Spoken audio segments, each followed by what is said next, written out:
Hi everybody, Thatcher came in from Taste Media Group, coming to you in this video with Josh Kaplan of Troglia Kaplan Law Firm and also Propeller Music Management. Josh, we're both coming from our homes today.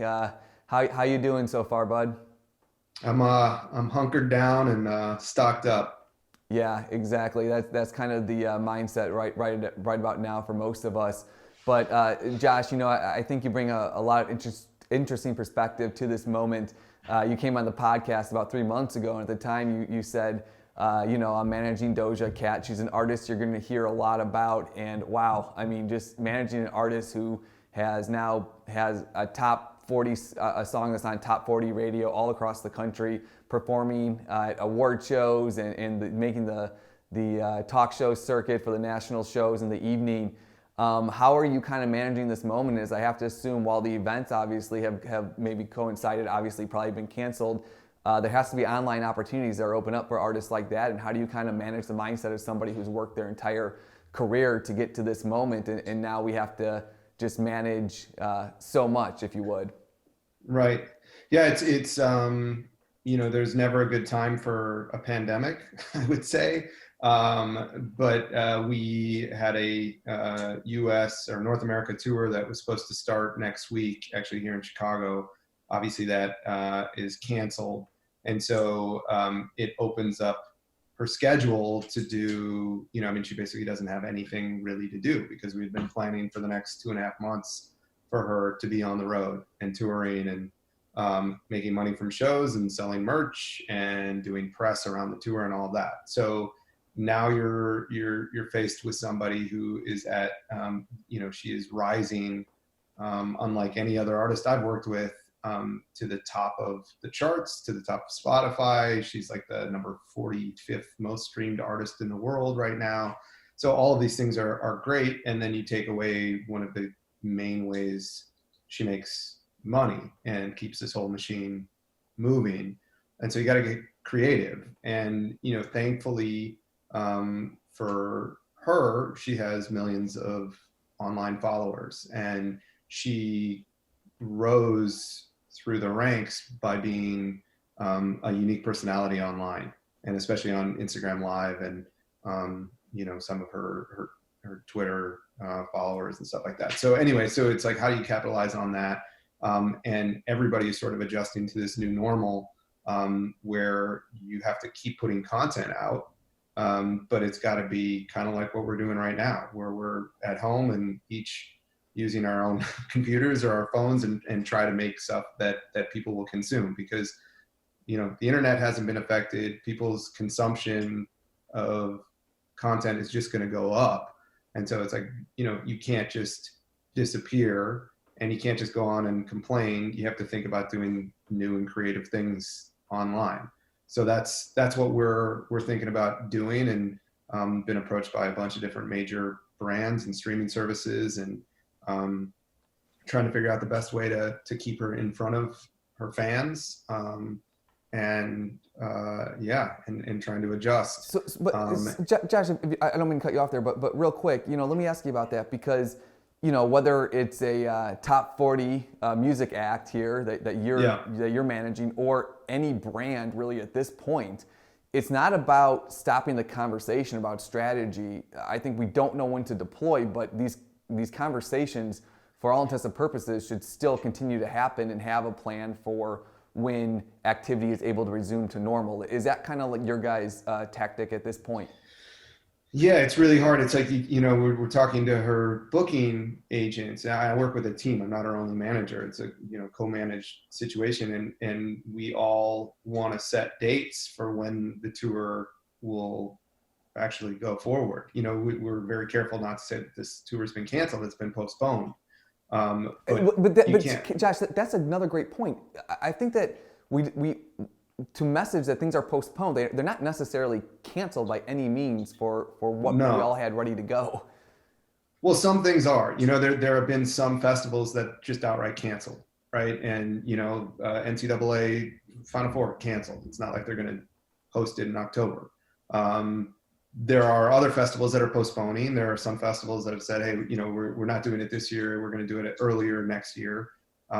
But for shows in local venues, if you have a show at the Metro in Chicago, or you've got shows in different cities, those are postponed, and you're sort of waiting, but still trying to plan for when a tour would go. You have to route a tour. Routing a tour on something of this level is a lot of work, and you have to figure out how many people are coming with and what cities you're going to hit next and all that. So you have to put holds on different rooms, and travel plans for all that. It's really hard right now, especially this first week of this, quarantine, to set dates. We can't, we can't say, all right, well then, we're supposed to go March 25th. We'll do April 25th, because we don't know if things will go back to normal by then. So, as far as the live performance side of things, I think it's close to impossible to plan. But so you're still discussing strategy. It's just like, let's have the strategy in place, and then once things come back to the physical, we can start to deploy dates and execution. For sure. And it's like, you have all these people, her tour sold out, and so you have all these people that have tickets, and we have to honor those tickets. But when we go back on the road, whenever that is, we are probably going to be playing larger venues. Her stock keeps going up, and we sold out so quickly that there was a demand for bigger rooms. So yeah, we're planning for that. So instead of playing a 1,500 capacity room, we might be doing 3,000 or 5,000, something like that. So yeah, you have to continuously plan, for sure. And I think to that point, the position a lot of us are in is just to continue to provide information, provide value, try to build up steam online that then can be deployed once we get to hopefully a situation where we're able to congregate a little bit easier here. So Josh, I really appreciate your perspective on that, and you put out some great content on LinkedIn the other day. Obviously, outside music, you advise restaurants and also those in the entertainment field, and then also you have an option now for independent musicians as well with Songfinch. So I just want to kind of take this in three parts. But what has been your advice to your restaurant clients or those in the hospitality field who are in an unprecedented situation right now? Yeah, I mean, I'm hard pressed to find anyone that's more impacted by the shutdown than bar restaurant owners and the staff. And the government is scrambling to both local government and federal government. They're struggling to come up with ideas to help these people out. When you have hourly wage workers that depend on revenue from tips and their wages, and there's no place to work anymore. It's a real crisis, right? And so everybody is entitled, who's an employee is entitled to apply for unemployment. The term that you'll hear a lot is furloughed. It's a sort of a softer way of saying let go or terminated. It's basically like, we don't know when we're going to be able to open up again, so you're furloughed for right now, meaning when restaurants and bars do open again, we'll hire you back. But that enables people to at least apply for unemployment. And so that's, the best advice right now is to seek the government help that is out there. There are other things that, Governor Pritzker in Illinois has been saying about holding off on collecting payroll taxes and things like that. But for the everyday worker and employee, the best advice right now, unfortunately, is to try to apply for unemployment benefits. Yeah, I mean, that's the reality of the situation, Josh. I appreciate your insight from a legal point of view. And then for independent artists, just to try to make it a little bit lighter here, there is an opportunity with a company called Songfinch that I know you've been, part of in as many ways that you can. But can kind of just give us an overview of that and the opportunity that's there for independent artists and really musicians, if you would.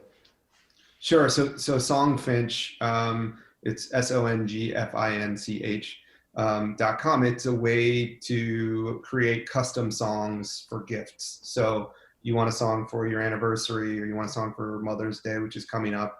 You go on to songfinch.com on your phone or on the computer, and you just enter a little bit of information.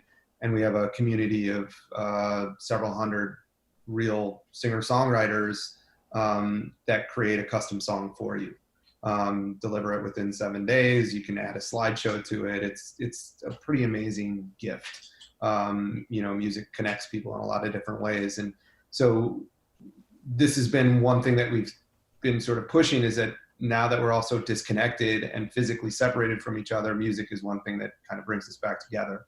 And so we've actually seen a rise in sales on Songfinch. And the underlying thing that makes me feel good about that is that right now, for an independent artist, someone who isn't Doja Cat, someone who was who was living off of their local gigs or their local tours or playing live, they can actually make money on Songfinch. They get paid for every song that they make. It's real money. They don't have to wait for their $50 from Spotify to come in every other month or whatever it is. It's a way for them to actually do what they do for a living, which is make music, and get paid for it. And right now, I can't think of any other way that artists can do that. So it's been sort of a silver lining to this. And with holidays coming up, we're hoping to get more and more artists on the platform to create songs and actually make money. That's great, Josh. And just for reference, is there a cost range for that for people that are considering this as an option right now in this moment? Yeah, so it's $149, $150 for a song. Yeah, so still very affordable for the return on emotional investment, if you would. Absolutely. For people out there, Josh. Yeah. That's awesome, Josh. Any other parting notes here? I know that I've known you for a long time, and I met you kind of coming out of the first recession, and we're not sure what lies ahead economically here, but any other advice for business owners at this time, maybe from a legal standpoint or just someone from yourself who's also a business owner? Yeah, I mean, I think that there are things that people should look at right now that they can take advantage of this time.